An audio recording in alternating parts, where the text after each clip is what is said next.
Kerala cricket ലീഗിൽ Aries കൊല്ലം sailors മൂന്നാം വിജയം നേടുന്നു. ആവേശകരമായ മത്സരത്തിൽ ബ്ലൂ ടൈഗേഴ്സിനെ 3 റൺസിനാണ് പരാജയപ്പെടുത്തിയത്. ഇന്നത്തെ മത്സരത്തിൽ 2 സ്റ്റാറുകളാണുള്ളത്. ഒന്ന് അവരുടെ ക്യാപ്റ്റൻ വത്സൽ ഗോവിന്ദ്, ഒപ്പം അവരുടെ ബൗളർ മാൻ ഓഫ് ദി മാച്ചായി തിരഞ്ഞെടുക്കപ്പെട്ട പവൻ.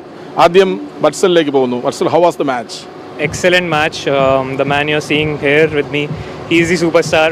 He's going to play for India very soon. That's what we look forward to. And all of our teammates, I mean, they have the potential to go out there and do wonders for our country. Very happy and looking forward to continue this momentum. പവൻ, വളരെ ഷാർപ്പായ പന്തുകളായിരുന്നു. ആ 2 വിക്കറ്റുകൾ നിർണായക സമയത്ത് വീഴ്ത്തുന്നു. ആകെ 3 വിക്കറ്റുകൾ. എങ്ങനെ വിലയിരുത്തുന്നു സ്വന്തം പ്രകടനത്തെ? വളരെ സന്തോഷമുണ്ട്.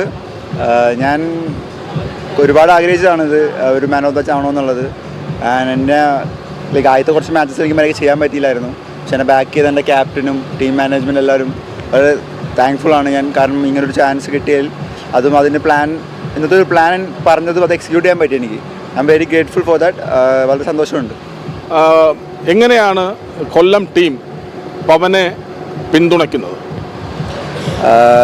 ഇങ്ങനത്തെ ഒരു നമുക്ക് കൊല്ലത്തെ പോലത്തെ നല്ലൊരു ടീം സൂപ്പർ ഹാപ്പി. ഞാൻ എൻ്റെ 3ാമത്തെ സീസണാണ്. Super happy to be in this team. നമ്മളൊരു ഫാമിലി പോലെയാണ്. എല്ലാവരെയും ഈച്ച് ബാക്ക് ചെയ്യുന്നുണ്ട്. എനിക്ക് ഫസ്റ്റ് ഞാൻ പറഞ്ഞ പോലെ നേരത്തെ പെർഫോമൻസ് കുറവായിരുന്നു. പക്ഷേ എനിക്ക് അതുപോലെ തന്നെ നല്ല ബാക്കപ്പ് ചെയ്യുന്നതുകൊണ്ടാണ് എനിക്ക് ഇന്നൊരു പെർഫോം ചെയ്യാൻ പറ്റിയത് തന്നെ. നല്ലൊരു വൈബാണ് നമ്മൾ മൊത്തം. ശരി, one more question Vatsal. How you feel your performance? 70+, 90+, a classy batter to blasty batter. I think it was very important for me to stick around after we lost those wickets in the 10th to 12th over. But again, as long as we are winning, I'm very happy. Had we lost this game, those 75 runs wouldn't have mattered to me at all. But because we won, it matters so much to me now. So yeah, looking forward to continue doing this for the team. തീർച്ചയായും ഈ Kerala cricket ലീഗിൽ ഇതുവരെ കണ്ടതിൽ ഏറ്റവും അഗ്രസീവായ, ഏറ്റവും എനർജറ്റിക്കായ captain പവനാണ് എന്ന് feel ചെയ്യുന്നുണ്ട് ഞങ്ങൾക്ക്. വത്സൽ ഗോവിന്ദാണ് എന്ന കാര്യത്തിൽ സംശയമില്ല.